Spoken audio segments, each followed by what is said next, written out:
thank everyone for all the donations that have been coming in. Thank you guys for helping out, keeping the lights on, keeping the show going. Really appreciate it. If you'd like to make a donation from $1 to $1 zillion and anywhere in between, check out willnoonan.com and click the donate button. Thanks. Let's go. This is turning into one of the weirdest shows I've ever done. It really is. Catch me if you can, goddammit. Catch me if you can. You hear me? Will Noonan's so funny and I'm after him, so I guess I'm after Noonan.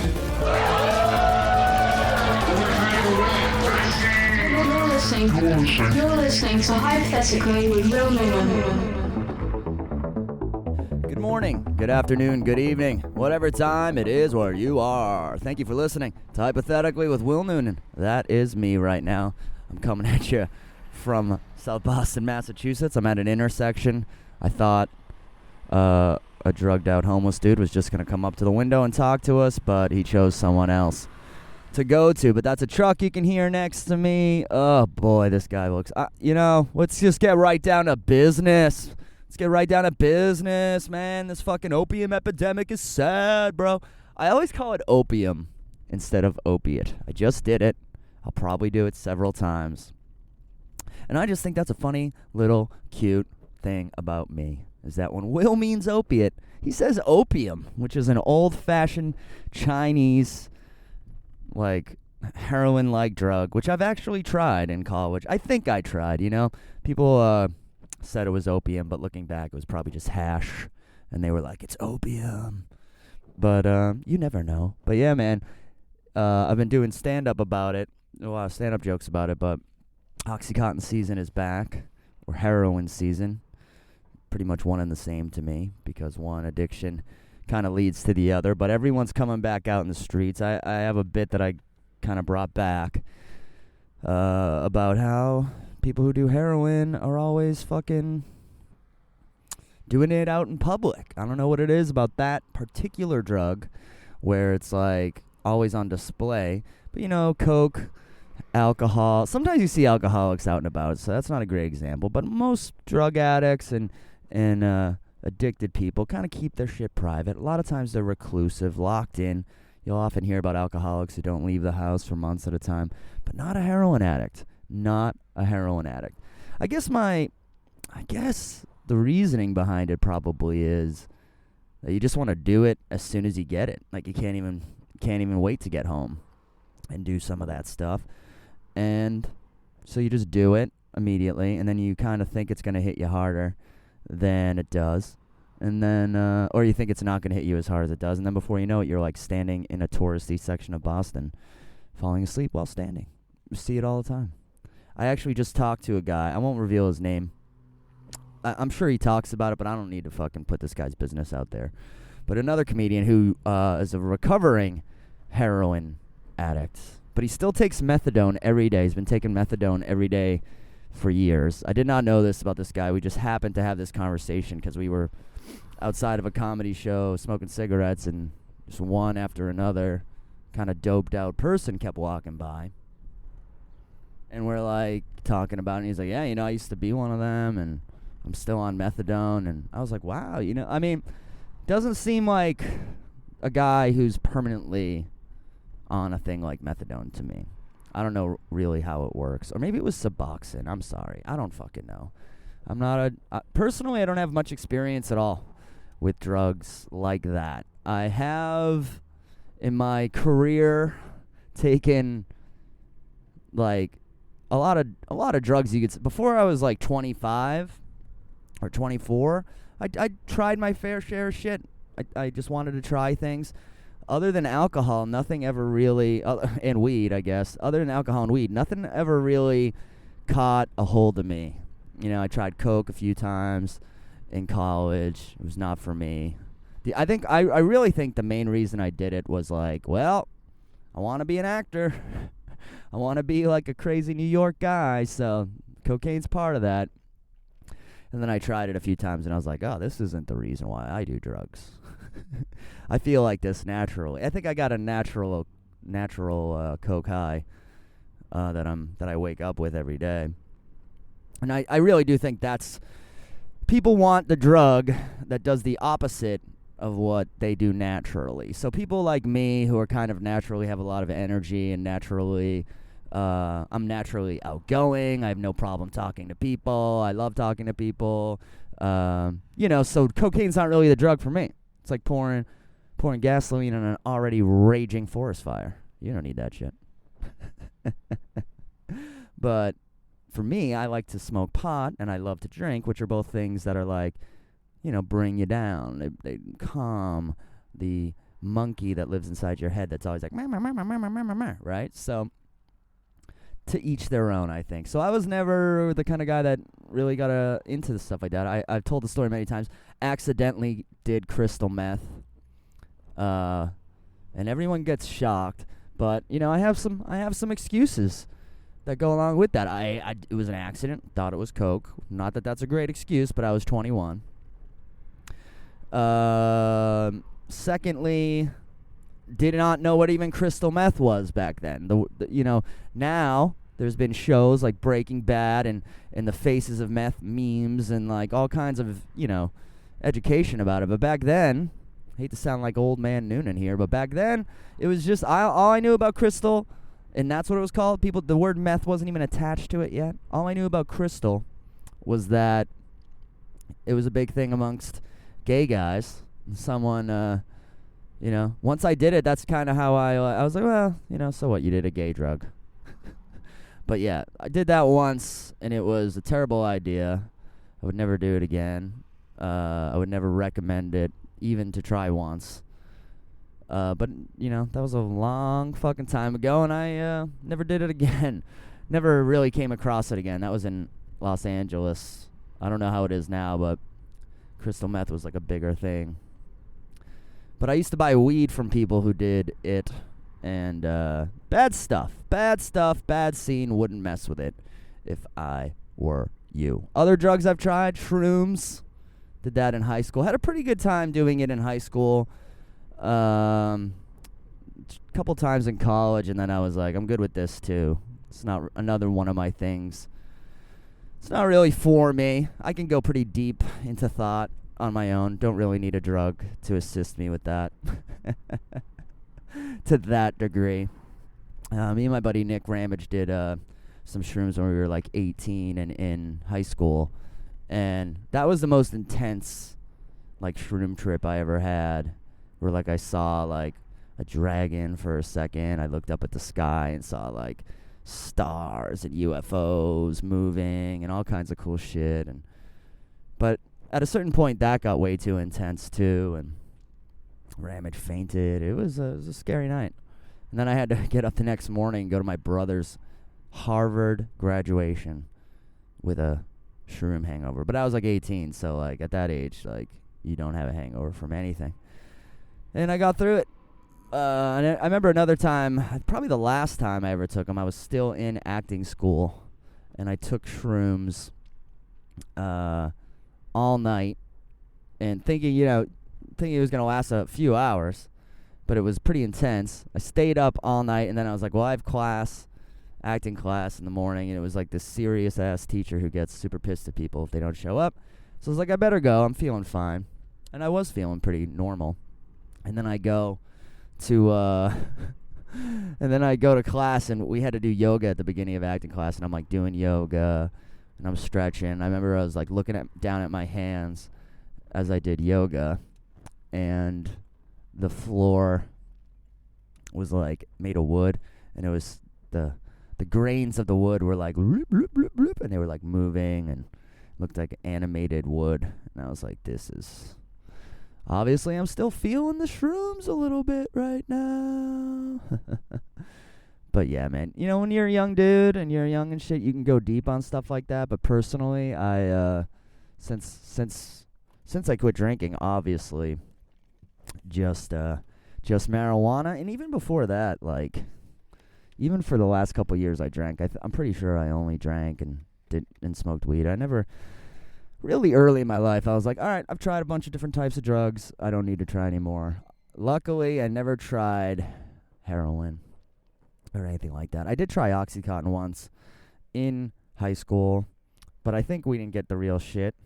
I think we got like oxycodone, which is pretty good, I guess, but not the same thing. But I just remember me and like 2 other buddies took it, and we sat like in his living room and tried to watch a Red Sox game. And it was like I wanted to watch the game, but I couldn't keep my eyes open, but I also didn't want to fall asleep. And that's all. And I was a little itchy. That's all I really remember about it. But back then, man, we would just pop whatever. High school, first years after high school.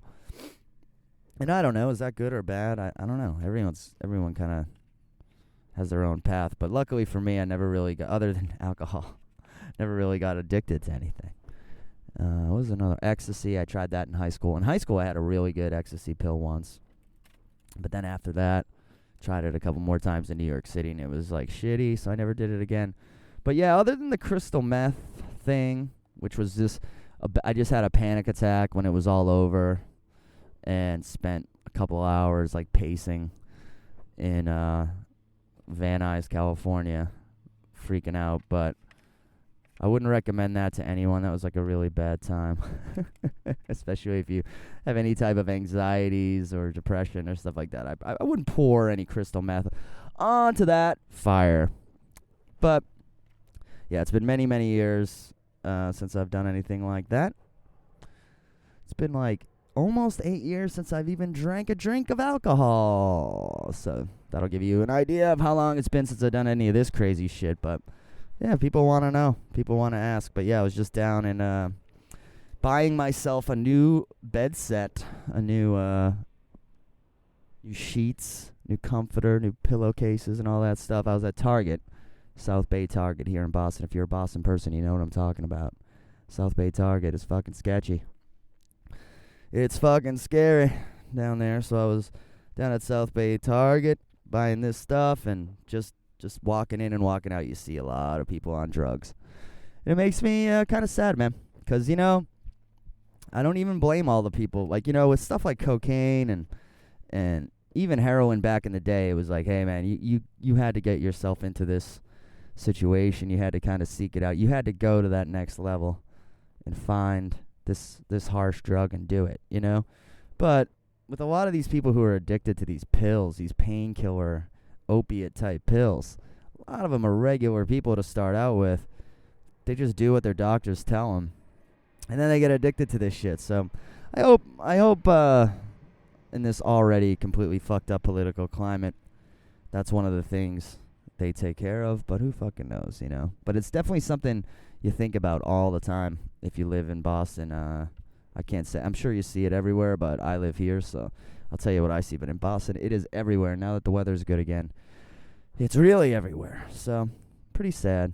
So if anyone's listening out there and you're on the fence about becoming a drug addict or not, I'd go with not. So more good news. Let's go into good news and fun stuff. I had a show last week, one of the biggest shows I've ever done. I was at the Schubert Theater on this new tradition of a show called the Boston Comedy Blowout. It's by John Tobin Presents, which is the same production company that does Nick's Comedy Stop and Laugh Boston, a lot of other cool places, CBS Scene in Foxborough. But yeah, it was an honor for me. I think I've talked about it coming up to it. It was a huge honor for me to be like included in this show because, you look at the other comics and you're like, man, all these people are beasts. And I'm invited too, so I must be pretty damn good. That feels good, Steve Sweeney, Don Gavin, Tony V, right there, just those three. I've done shows with all those guys separately, but to be on a showcase type bill at this gigantic, huge 100-year-old theater, it's pretty cool. Christine Hurley, Orlando Baxter, and me. And it felt really good. I won't lie to you guys. It kind of felt like going up a level or something, or like being accepted. I actually felt like, the new Avengers movie's coming out, and Spider-Man is the new Avenger. And that's how I kind of felt. I was like, I'm finally an Avenger. Been up here in Boston for like 7 years, almost 8 years. I'm a fucking Avenger! I made the team! But yeah, I just want to thank Tobin and Ryan Codd and Alana and everyone at Tobin Presents who helped me get on that show, and it was like such a cool fucking experience. I won't lie to you motherfuckers. I was a little nervous before the show. Not because of, stage fright or it being a big venue. I love that kind of stuff. But the thing about this show that scared me was that my parents were coming. And, I love my parents, but my dad's come to see me do comedy a few times, but my mom has only seen me on TV. Probably because for like 5, 6, 7 years when I started, I begged her to not come to shows. I did not want her to come. It was still too dicey. Things could go wrong. I was still bombing sometimes. You don't want your mom to come and see you go through that. So, and plus, you just don't want to. I talk about weed. I talk about sex. I talk about my brother being gay, and I don't not talk about those things in front of her. But I don't know. It took me almost 10 years of doing stand-up to get comfortable with my mom coming to see me. But it wasn't just my mom. This theater, Schubert Theater, if you're not from Boston, it's a big deal. People wanted to go. So all of a sudden, leading up to it, the months leading up to it, I was getting a lot of emails from friends and family and even new enthusiasts like Caitlin O'Connor. She brought like 15 people, which is amazing. 15, 20 fucking people she brought. It's got to be top new enthusiast material right there. A bunch of my sister's friends, a bunch of the teachers from the school my mom works at. There was a lot of people coming. And for some reason, not majorly nervous. It took me like a few days to work through it. And then like 4 days before the actual show, I was completely over it. But I was freaking out a little bit. Because I was like, man, I hate it when the pressure's on like that. I guess if you don't do stand-up, it would seem like the pressure is always on, which it kind of is. But you get to a certain point where you feel a little bit comfortable with this thing, and you don't get scared doing comedy anymore. You don't get scared doing a big show or a little show or whatever. You feel comfortable and confident in your comedic skills, and you'll be fine. But then you add in weird variables like people who've never seen you before coming, and them possibly sitting together, and, jokes about them being told, and then how is that going to make them feel in the crowd? It was like a lot to think about. So I won't lie to you. I wouldn't say I had straight up anxiety about it, but I noticed myself kind of being a little nervous, just physically, a little tense. And I was like, this thing's weighing on me a little bit. But then the show itself, like always, like all worries, like all anticipatory worries, everything turned out fucking great. In fact, better than great.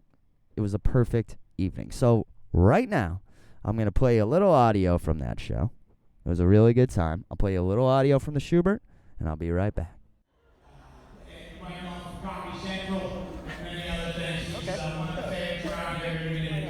Please welcome the next round of Mr. Will Newman. Give it a nice round. Will Newman.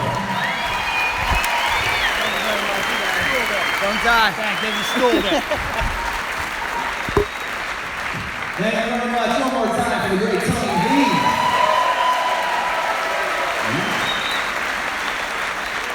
What's going on, Boston, Massachusetts? How are you tonight? Well, Boston, obviously, this is where I'm from. And, I'm not a homophobic dude at all. This is not going that way, but it did cause me like a little bit of anxiety. My brother told me he was gay because I didn't know he was gay, right? And my brother was 35 when he came out of the closet. I'm not 35 yet.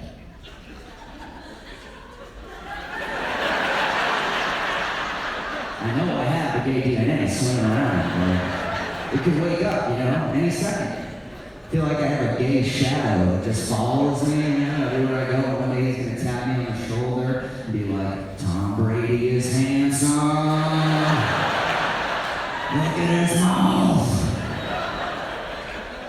So that's why I like to test myself a little bit once a year. Once a year, I'll have one of my buddies come over, alright? This is him for the story. I'll have one of my buddies come over, get naked, and then I'll just look at him and see how I feel. Thanks again for doing this, Jim. I really appreciate it. I don't think this is here, man. I don't really feel anything right now. good either. I mean, it's not funny. All right, thanks, buddy. I'll see you next Columbus Day. Still nothing? All right, peace out. All right, my parents are here for that one. Thank you. My parents are here. I'm sorry I sniffed imaginary dicks for a minute. But I love you very much. Yeah, man. So that was me at the Schubert. It was really cool having my parents there. So another cool thing that happened, I want to thank everyone for, playing their part in this. My parents actually came backstage during the intermission and met everybody, Sweeney and Christine Hurley and Tobin and Orlando. They met everyone. Everyone was so fucking nice to my parents and said nice things about me to them. And I don't know, I could just tell they were proud of their boy, and I was proud of myself. It was a really nice moment, so I hope I'm on the next one. I hope they do them all the time or once a year. Boston Comedy Blowout. Real good thing for the city, real good thing for Boston comedy, and like fun for me. I had a great time. And now my parents think I'm a success. They'll get off my back for a few months. Nah, just kidding. Just kidding. They're always off my back. But that was a great time. Last week's podcast was a crossover episode of the podcast. I hope you guys enjoyed it.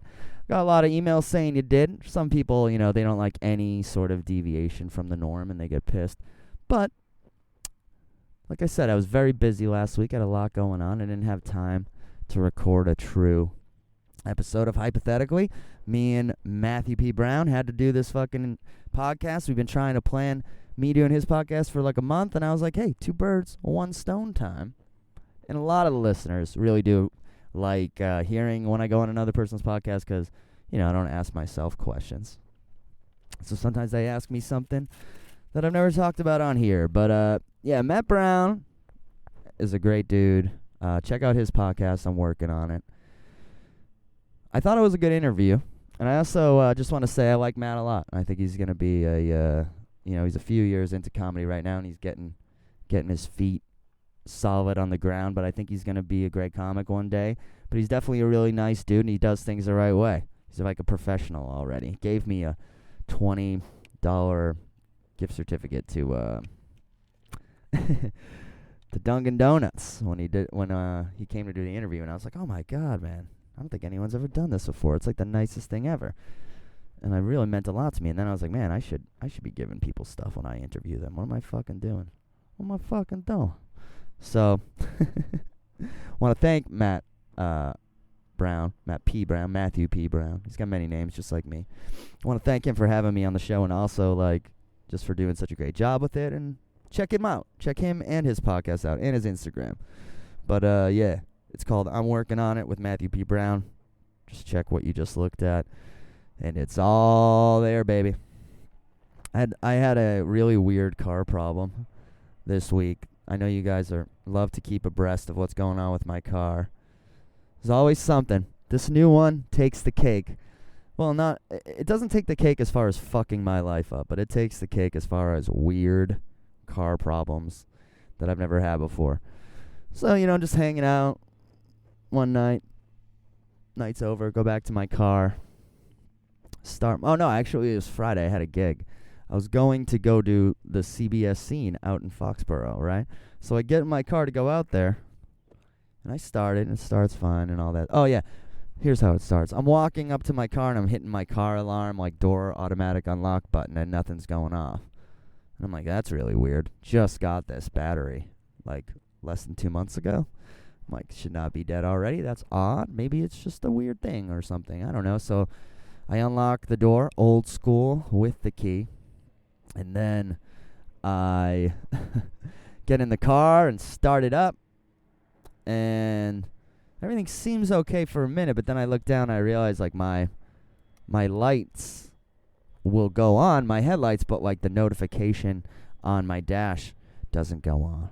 I'm like, oh, that's weird. And then I try and put my window down, and I hit a button on my my back. Just push the button to put my window down, and my horn honks. And I realize I can now honk my horn with one of my window buttons. I'm like, what the fuck? So my car was all fucking weird. So that's all good. I'm like, well, whatever. And then I pull out a spot and I try and take a right turn. I realize my blinkers aren't working at all. Like, nothing's happening when I touch them. So I'm like, what is going on?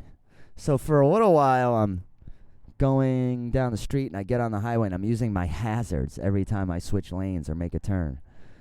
As I'm driving to Foxborough to do the gig, I'm playing around with all my window buttons, all the buttons in my car. I'm like, one of these has got to do something with the blinkers. I finally figure out that if I hold down my back right window button, like I'm trying to open it, my blinkers work. Everything works, really. If I hold down my back right window button, makes the car electrically work as normal. So right now, I have a dime stuck in my window button, held down. So it's like I'm constantly pulling up on that button to pull the window up. And now my car is running fine, but I don't know what the fuck to do. I feel like if I take it in, they're gonna charge me money to fix it, and this is free. It's actually a dime, but 10 cents seems fair.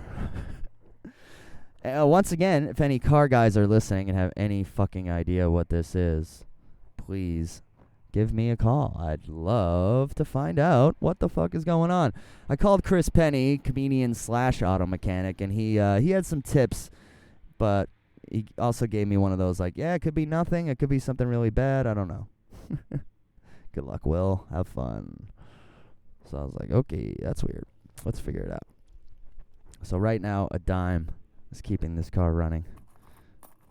Thank you, dimes and pennies. Thank you, dimes and pennies.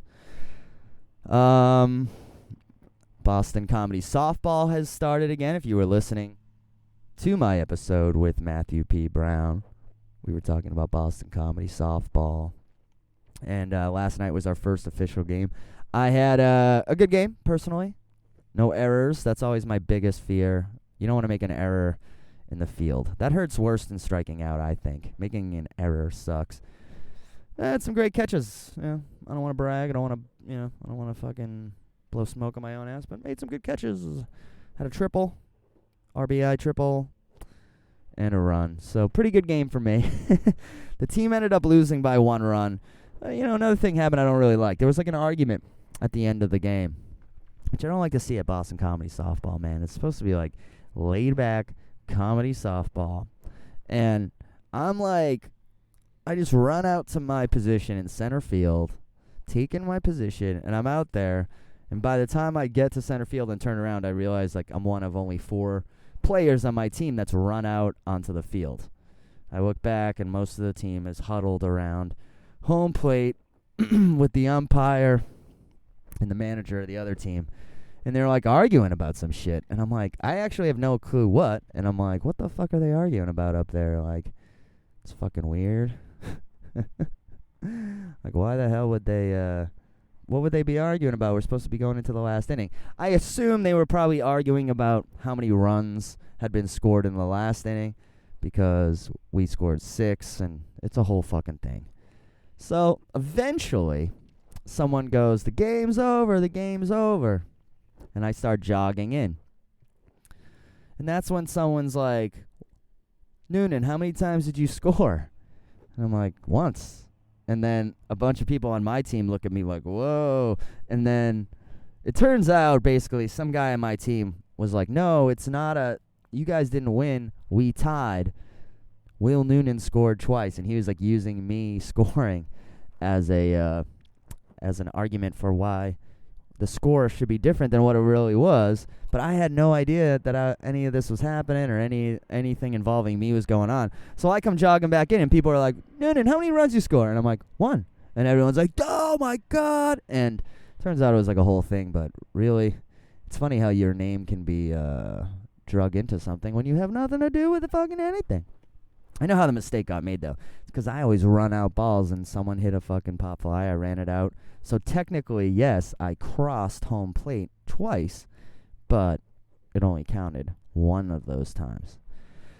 Probably pretty boring for anyone listening, but I just want to go play softball, whack the ball around a little bit, have a few laughs with the other comedians, and go home. I hate leaving on like this weird fucking aggressive, kind of confrontational note.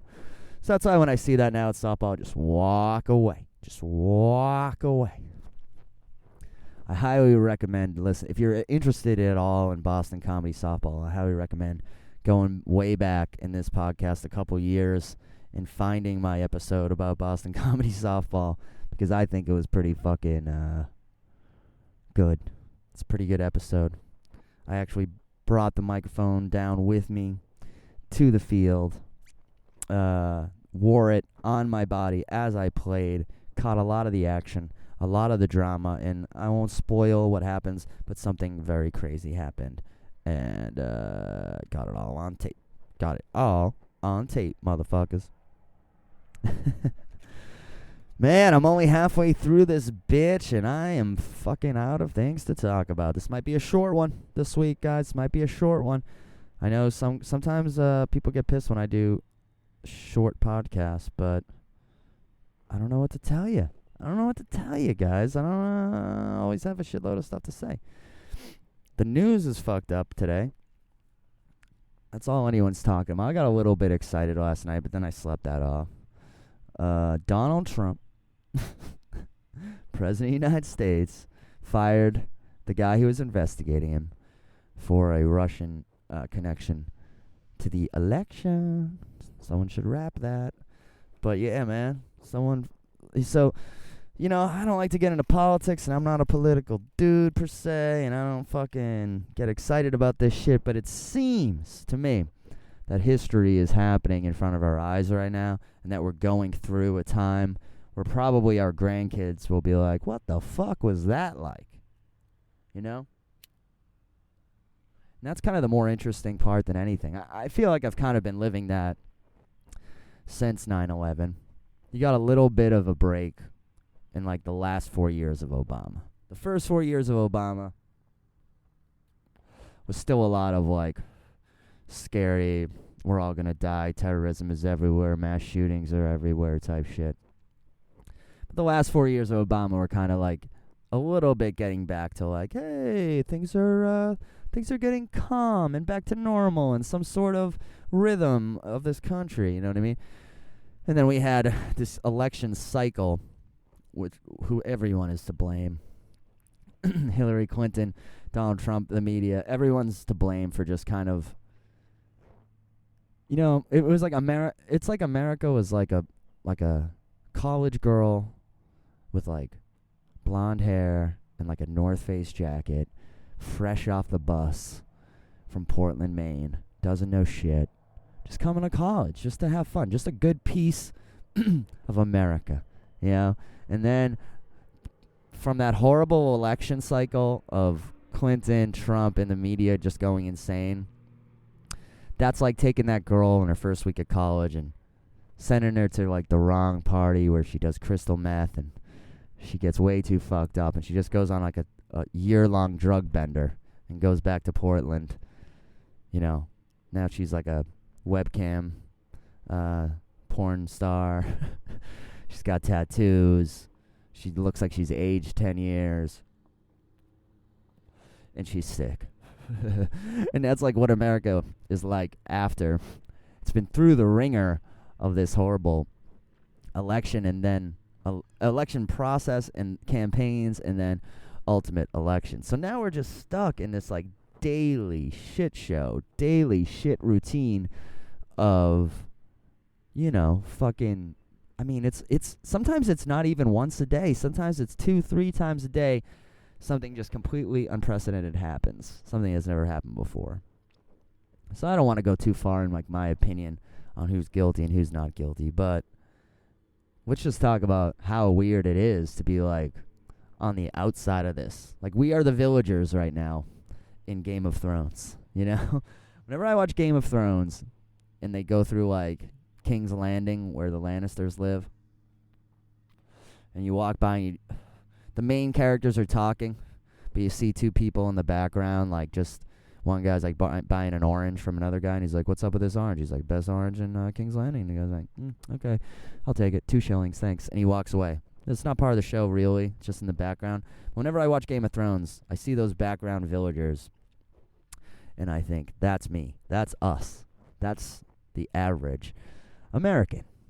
And we're just trying to buy oranges and live and do our thing. Every now and then a huge section of the city is going to blow up because of what the kings are fighting about.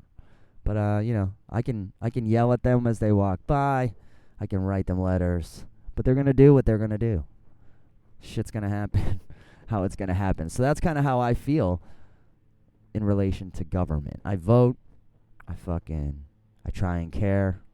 But at the end of it all, I just got to remind myself I'm a fucking villager, man. I'm a villager in all this shit. I can't fucking control Donald Trump or Barack Obama or anyone else. Hold on.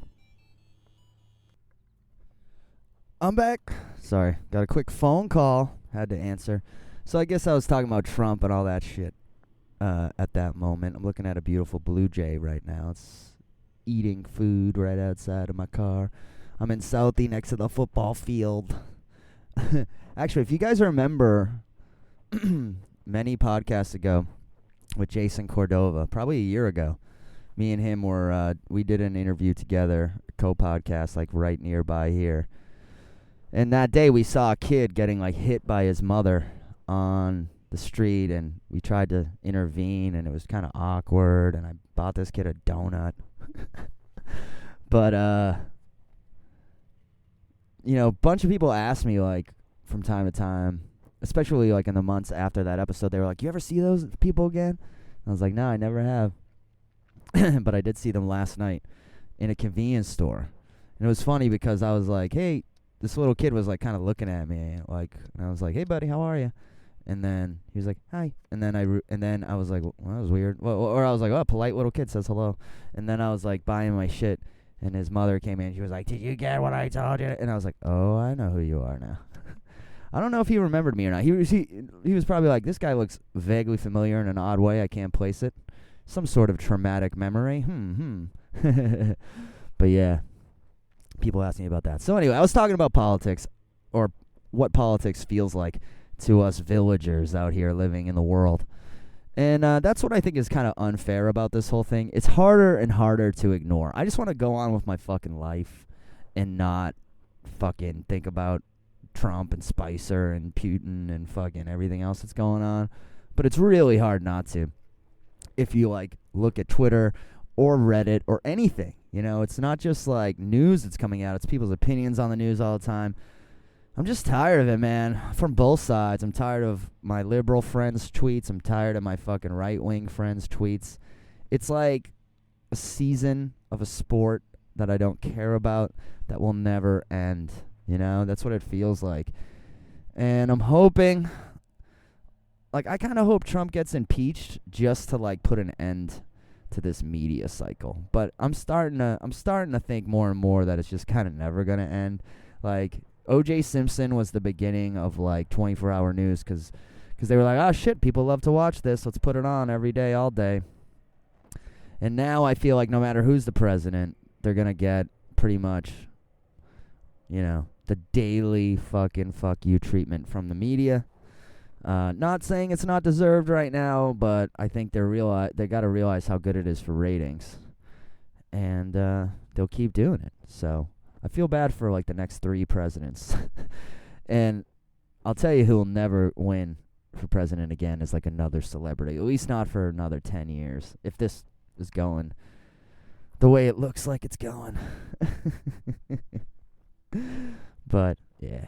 So anyway, back to Southie. Great town. Did the Cotton Southie podcast recently. Another podcast I did with the great Maureen and the great Heather.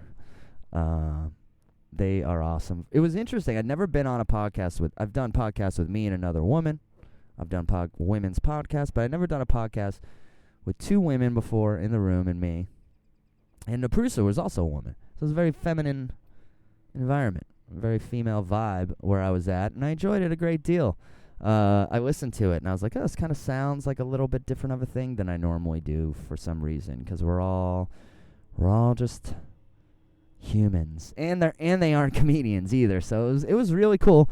Really love those guys. I just met Heather, but I've known Maureen for years, and they're really great people, and it was a good podcast. So if you're a Boston person, you're interested in that kind of thing, check it out. It's pretty funny. They got a lot. I listened to a couple of their episodes before before I went on, and they got some really funny stuff about just like the idiosyncrasies of South Boston. So I recommend you check that out if you're interested in Southie at all. They'll fucking educate your ass, dude. You'll fucking figure out some things on there. Part of the reason why I went on that show is because I'm doing a new comedy show in Southie every single Monday at this huge fucking awesome restaurant called Capo's. I still don't know if it's Capos or Capos, but because I'm a Irish prick from Boston, I'm going to call it Capo's. And super nice, huge restaurant on Broadway, but that's just the restaurant. Down the stairs, they actually have a showroom. It looks like a comedy club. It's like a pre-built comedy club. I know they do music and all kinds of stuff, but we're down there every single Monday. So at first, we've done 3 weeks now. At first, I was like, I don't know if this is going to be good. I don't know if this is going to be a good gig, if it's going to work. It's Monday night. We're heading into the summertime. I just don't know, you know? But at the same time, I'm like, hope it's great. Really want to do it because I'm, it's a short distance for me to get there. I can walk there. And it's with Tobin Presents, my favorite peeps. So it's going to be fun, you know? I just hope it goes well. So did some promotion, and I was meaning to do the Cotton Southie podcast anyway. It's pretty new. And it all worked out, so I went on there to talk about it. So check that out, and also come down to Capo's if you're in Boston. Each week has been packed. We've done 3 weeks, 3 Monday nights. It's a real comedy show. We're all paid professionals. And I think that was the thing that made some people nervous. They were like, oh, I don't want to go and have it suck. Have some amateur hours, some open micers. You know, it's not that kind of show. They're bringing in some real heat, some real headliners. And I'm hosting it. If you've listened to the podcast for years, you know I don't really love hosting. It's not my favorite thing to do. But this is like a different type of deal. And it's Boston style, where the headliner hosts, if you know what I'm saying. Wink, wink. Wank, wank. Nudge, nudge. But yeah, I'm really enjoying this Capos thing. I hope it goes all through the whole summer, really, because it's really good. And I think it's going to be a popular thing to do in June and July. So yeah, Capos, really enjoying it. Check out the pictures from my Instagram. It's just a cool fucking room. Looks like something out of Goodfellas or even older than Goodfellas, like the flashbacks in Goodfellas. It's a fucking like Copacabana. I think it's called the Supper Club down there. I know that. But it feels like it should be called the Copa. You know, the top is Capos. The bottom is Copo. Copa. Copas. Maybe Copas. Capos kind of backwards. I don't know. This is why I don't name restaurants, guys. That's why I don't name restaurants. I got really into the Nike Breaking 2 marathon thing. I don't know if any of you guys cared about that. I thought it was fucking cool. They had these 3 guys, 3 of the best Nike-sponsored runners, marathon runners.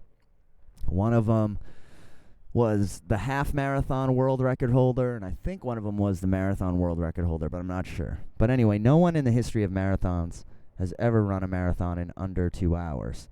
And these guys were going to prove, Nike spent years trying to prove that it's possible. It wasn't even official. Even if they had done it, which they didn't, it wouldn't have been like official and it wouldn't have counted because why? Oh, because there were no hills. It was like a very controlled mile-long course, and they had pacers that come in and out, which are people that just come and run next to you for like just one lap at the same speed as you, so you know how fast you can go. It's pretty boring stuff probably to people who don't run or aren't interested in it at all, but I fucking watched the whole thing. Thought it was cool. Kevin Hart was there. It was pretty funny to see Kevin Hart there talking about running. But man, it was interesting because within hour one, within an hour, it was down to one guy. Within 1 hour, 2 of the best athletes in the world could not handle this fucking insane pace of a marathon that this guy was on. And the guy who finished finally, He missed it by 23 seconds, which a lot of people are like, oh my God, only 23 seconds. He barely missed it. But it's like, yeah, he really could have. 23 seconds is a lot to a guy like that. He could have run it 4 more times and only cut 10 seconds off of that, or 7 seconds, So that's something to think about. But it was interesting to watch the mentalities of them, because they had like video packages about each guy. And if you've listened to the podcast, like, I want to do an African accent, not a racist. See, I fell out of it there. I'm not a racist. I got a little Italian. I've been watching Sopranos again.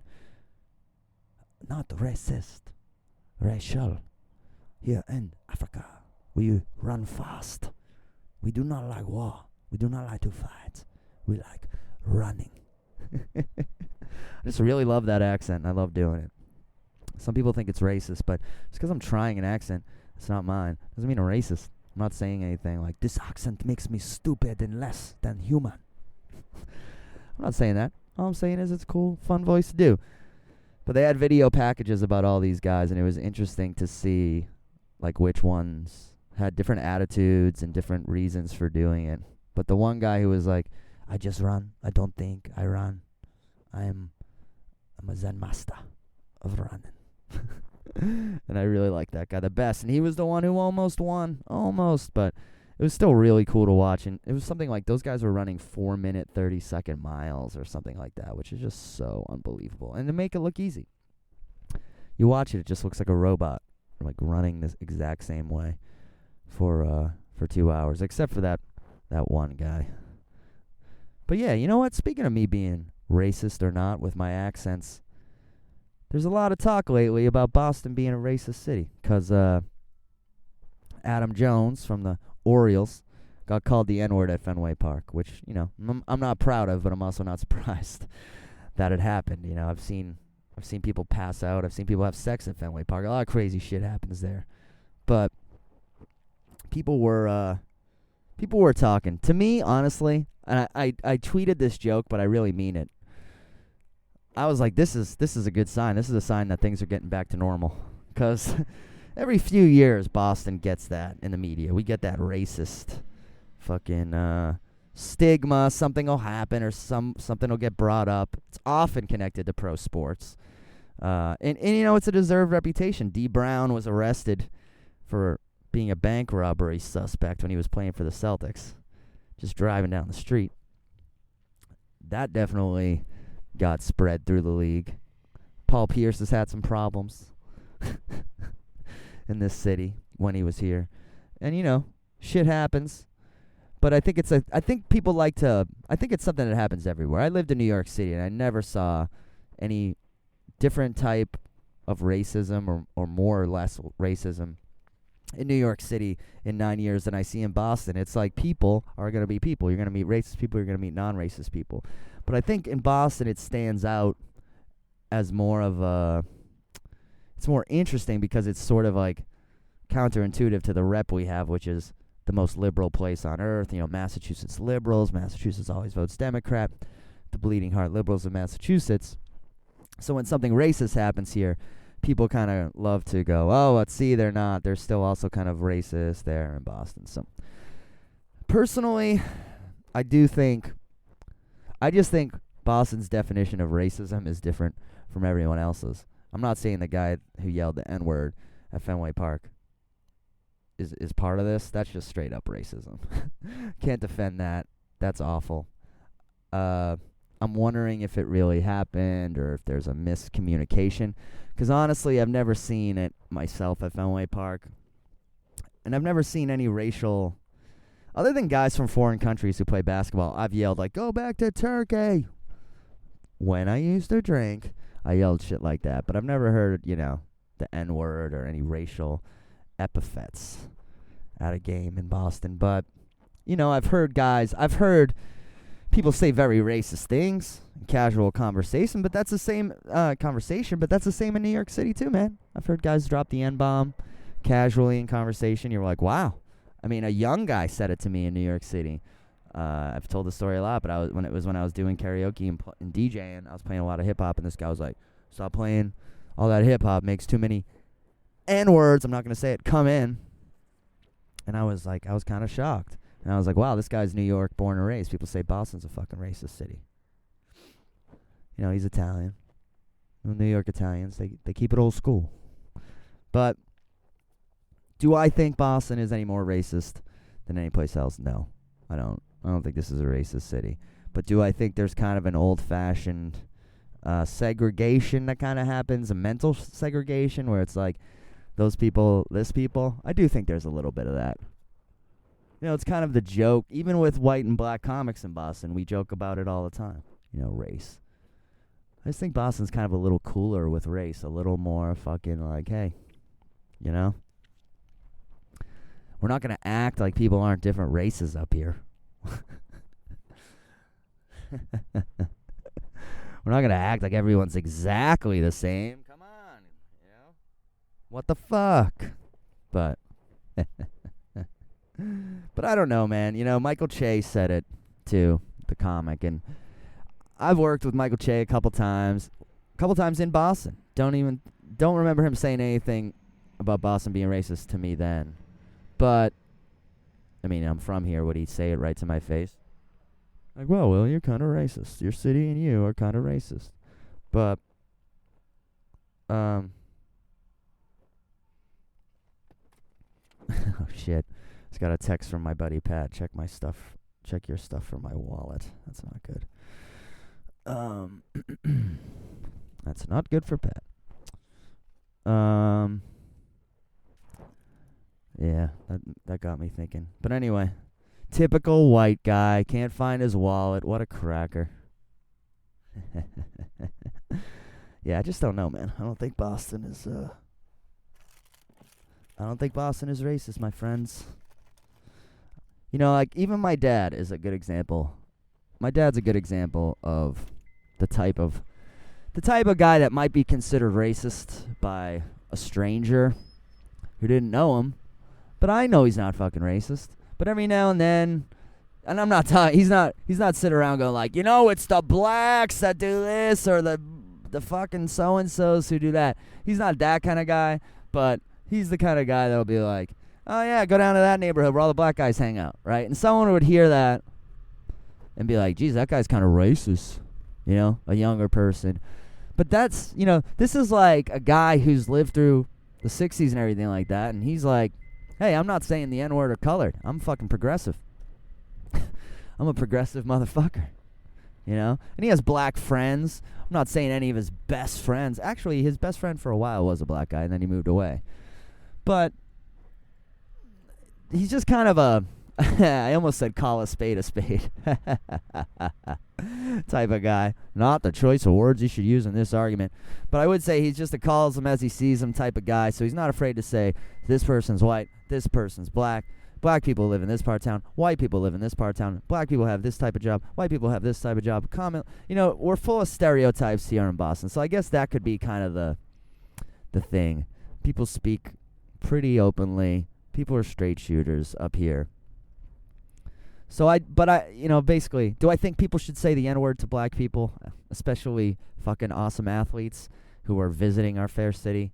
No, I do not. But do I think Boston is a racist city because one drunk asshole at a fucking Red Sox game? Not to mention, we were like feuding and brawling and fucking headhunting and throwing pitches at guys, and like it was a heated time to be at Fenway. I said to my friends who work at Fenway, I was like, who aren't baseball fans, I was like, get ready, man. People are gonna be in a fucking aggressive mood this series because of what's going on with the Red Sox and the Orioles. And of course, some dude got super drunk and said the N-word. I'm sure he's a piece of shit. You know, to even get drunk and say that, you got to be kind of an asshole. And then, and then Adam Jones heard it. You know, here's something funny I like to do, and I'll end the podcast with this. I suggest you do this in your life and see how many people you can get with it. When Trump got elected, or when Trump was first getting bad press, like in the first 60 days or 50 days after he was president, texted people who I really who hate Trump the most, and I'd be like, hey man, I voted for Trump, and I'm kind of having second thoughts about it. And then just watch as they either freaked out on me or yelled at me and all this shit. And then I would go, I didn't really vote for Trump. But thank you. Thanks for letting me see what kind of friend you are, man. But it's also really just funny because people are shocked. You got to do something that people would be shocked for you to do, and then come at them in a really serious way. Because the other thing I've been doing a lot is, since this Adam Jones thing happened, I'll text people and I'll be like, yeah, I think I'm the guy that Adam Jones heard calling me N-word. Do you think I should do some media or something? Should I call somebody? In a shocking amount of people. I've done it via text and I've done it to people's face. And a shocking amount of people believe me for a couple seconds. No one's really believed me fully enough to really keep it going more than a couple seconds. But a couple people's faces for a second have been really priceless. Andrew Durso had a good reaction to it. And that guy gets a joke. He got it. But anyway, guys, that's the podcast for this week. Thank you so much for listening. I'll say it again. I say it all the time. We need a new top donator. We've been getting some donations. You can donate at willnoonan.com/podcast. I think you just go to willnoonan.com and there's a donate button. But it's very easy to do. You can do it through PayPal. And a lot of people do it, and it really helps support the show and pay the bills. Just paid for a bunch of new equipment and stuff like that, and it always is nice to have you guys support me. And don't forget, if anyone can beat Mark McNabb, who's the top donator right now at 200, if anyone beats him, you get your name, Twitter handle in my Twitter bio and in the podcast description until someone steals your throne and beats your top donation. And, of course, all donations will get a shout-out on the podcast or on Twitter. So check that out. Also, CDs available. That's CD Baby. I don't know why I went with them first. I'm also on Apple Music, iTunes, Amazon, everywhere digital music is sold. T-shirts available at willnoonan.com or prowrestlingtees.com/willnoonan. And finally, check out my shows. I want you to come out to them. Especially want you to come out to the ones where I'm headlining, because that's when they're really checking to see if I'm popular. I feel like a good fucking podcaster right now because I'm actually parallel parking and driving in reverse while I do this. So, fucking multitasking, guys. This is why I deserve your donations. From $1 to $1 zillion, you can donate anything you want at willnoonan.com/donate, and believe me, I really appreciate it. Just got that tax refund. Put it to good use, huh? All right, enough begging for money. Thank you guys, as always, for listening to the podcast. Check out everything I've talked about. Check out Capos. Check out John Tobin Presents. Check out the Matthew P. Brown podcast. And remember, if no one told you they love you today, I do. Peace out.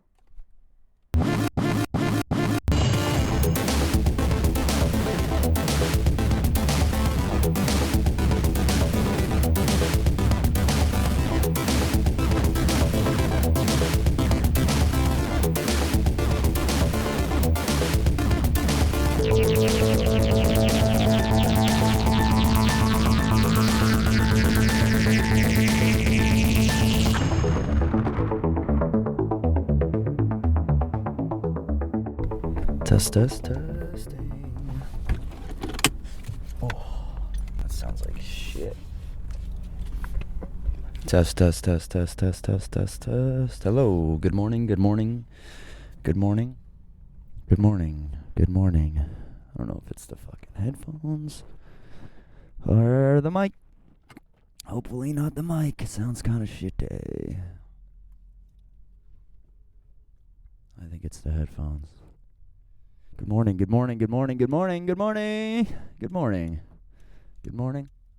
Take this fucking gum out of my mouth. I need a water or something. Test, test. Test, test, test. Mm. Mm, mm, mm. Mm, mm, mm, mm, mm, mm. Mm, mm, mm, mm, mm, mm.